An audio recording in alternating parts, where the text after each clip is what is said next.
There is a claim that keeps showing up in serious institutional conversations about XRP, and once you hear it framed correctly, it is very hard to unhear. Jake Claver, a man whose actual job is advising wealthy families and institutions on how to hold and deploy digital assets, keeps saying that something like 99% of the people currently holding XRP have no real idea what they are actually holding. He does not mean it as an insult. He means it as a warning, because his argument is that most holders are looking at XRP through entirely the wrong lens. They are watching a price chart and asking when number goes up. But Claver is doing something completely different. He is valuing XRP the way you value infrastructure, and infrastructure does not get priced by daily candles. It gets priced by what eventually has to run through it. And here is the thing.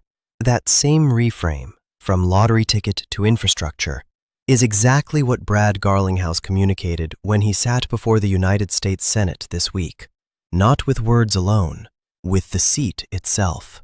The same man whose company was once called a threat to investors is now the one Congress is asking how to build this future. When the formerly accused becomes the trusted advisor, that is not a news cycle. That is a turning point. Today I want to connect these threads calmly and completely. Jake Claver's thesis on what XRP actually is, the short-term price setup he describes as potentially violent, Brad's Senate testimony and everything that surrounded it, and a distinction between two completely different kinds of price rise that I think will change how you watch this asset. Welcome to XRP Verified. Subscribe and turn on the bell for your daily update. Let's get into it. Let me start with Claver's framework, because it is the lens through which everything else in today's video makes more sense. Claver chairs Digital Ascension Group, a multifamily office. His actual work involves sitting in rooms with wealthy families and institutions, advising them on how to structure, hold, and deploy digital assets. When he talks about how big money behaves, he is not speculating from the outside. He is describing rooms he has been in, and his central argument is this. Most people value XRP like a speculative asset, something you buy hoping a catalyst makes it go up. Claver is doing something fundamentally different. He is called XRP, and I want to be precise with this phrase, the most pristine collateral the world has ever seen. Sit with that for a moment. Not the fastest coin, not the most partnered coin, pristine collateral. Collateral is not something you trade. Collateral is something the financial system is built on top of. It is the thing you post when you need to borrow money, when you need to settle a transaction, when counterparties who do not fully trust each other need a neutral intermediary asset to hold value between them.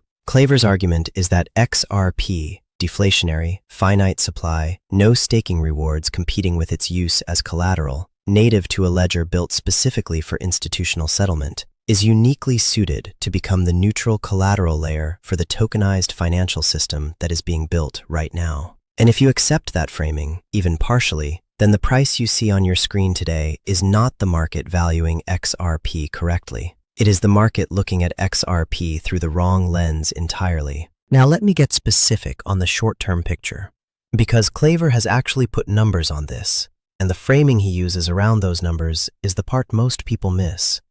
He has floated a short-term range of approximately $8 to $25 for XRP. And I want to be careful to present this exactly as he frames it, because the framing is the whole point. He does not describe a gentle, gradual climb to those levels. He expects the move, if and when it comes, to be violent, fast, disorderly, and his reasoning for that is mechanical rather than emotional. His argument is about liquidity, or more precisely, the lack of it overhead. There are not many stacked sell orders sitting above the current price, and when you have thin sell-side liquidity, and a sudden wave of institutional demand hits it, price does not walk upstairs politely. It gaps. It teleports.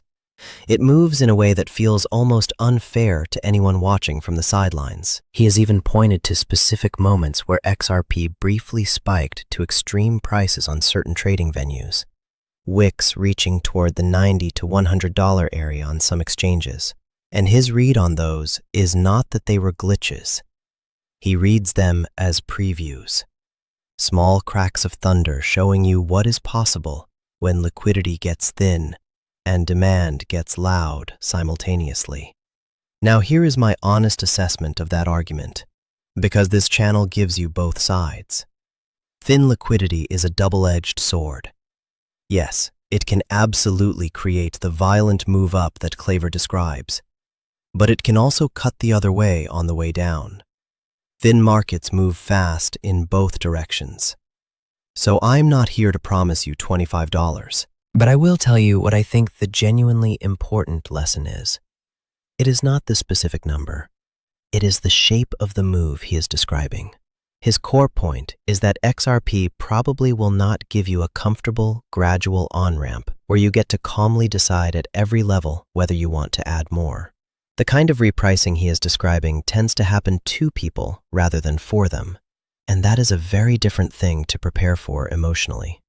Now let me talk about what Claver says actually lights the fuse, because hope alone is not a catalyst. He points to a stack of 3 things that are already in motion rather than a single future event. The first is Spot XRPETFS. They went live in late 2025, and cumulative inflows have already crossed $1 billion. That matters because an ETF is a clean, regulated, boring door. And boring is exactly what large institutions need before they will walk through. Every dollar that enters via an ETF is demand that simply could not have existed a year ago. The second is Ripple's banking transformation. Claver keeps returning to this. Ripple received conditional approval for a national trust bank. It is pursuing a Federal Reserve master account through its custody arm. It spent last year acquiring serious infrastructure, including a prime brokerage. His read is direct. These moves position Ripple in a way almost no other player in this space can match. They are not knocking on the door of the financial system. They are being invited to sit at the table where the rules are written. The third engine is regulatory clarity. Claver's argument is that once the rules are settled, and the Clarity Act targeting a mid-July Senate floor vote is the specific event he and most institutional players are watching, the institutions he advises stop sitting on their hands. The hesitation was never about whether XRP works, it was about whether they would get punished for touching it. 3 engines, ETFs, banking transformation, and clarity, all landing in roughly the same window. And his underlying argument is that much of the real institutional volume around XRP has been happening off-exchange, in dark pools and OTC desks, away from the price you and I watch. If that is true, then the chart has been telling a delayed story, not the real one. Now let me bring in Brad Garlinghouse's Senate testimony, because it connects to everything Claver is saying and adds a layer of confirmed institutional legitimacy. When Brad sat before the Senate Banking Committee, he opened by describing Ripple as a company with approximately 900 employees across 15 offices globally, founded over a decade ago with a single mission: to build the internet of value, a world where money moves as freely as information does today. He described the XRP ledger as battle-tested. He talked about Ripple's more than 60 regulatory licenses across the United States and around the world. And he said something directly to the committee that deserves to be heard clearly. He said, the lack of clear rules was not just frustrating, it was something that could be weaponized against good actors. He said it to their faces, in their house. But the announcement that surrounded that testimony is what I want to focus on for a moment. Ripple announced that BNY, Bank of New York Mellon, the institution helped into existence in 1784 by Alexander Hamilton, and today the custodian of approximately $50 trillion in assets, would become the primary custodian for the reserves backing RLUSD. Think about what that means in practice. Every dollar standing behind every RLUSD in circulation is now safeguarded by the oldest, most established custody institution in America. BNY does not attach its name to things lightly. At 240 years old, their reputation is their entire product. The fact that they chose Ripple, chose to put their name next to RLUSD, is a signal about institutional confidence that no price chart captures. Brad framed it this way: as the industry emerges from an era of being attacked, working with the most trusted, best regulated, and best capitalized partners is how you build real, lasting trust. The headwinds, he said, are finally becoming tailwinds. And here is what I think is the most underappreciated part of everything that happened this week. Ripple applied for a national bank charter through the Office of the Comptroller of the Currency. They are pursuing a Federal Reserve master account. They are not trying to escape the financial system. They are asking to be fully inside it, to be held to the same standards as the most regulated institutions in the country. For years, critics claimed crypto wanted to operate in the shadows. Brad pointed out the opposite. Here was a company in Washington actively asking for more oversight on the same day as a Senate hearing. That is not the behavior of someone hiding something. That is the behavior of someone building something that they intend to last.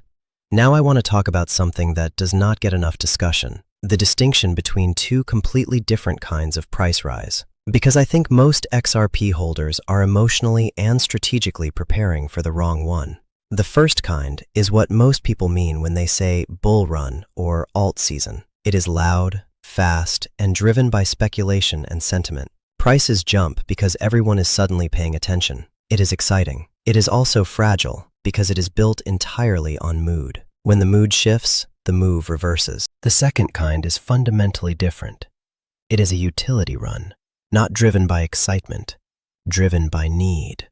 An asset becoming a genuinely necessary part of how global value moves. Adoption, liquidity, settlement, infrastructure. And here is the quiet truth that most people are missing. A real utility run operates on a completely different scale from a speculative one, because it is powered by requirement rather than emotion. Institutions that need XRP to settle transactions do not stop needing it because the price chart looks bad on a Tuesday. Here's a data point that captures this strangeness.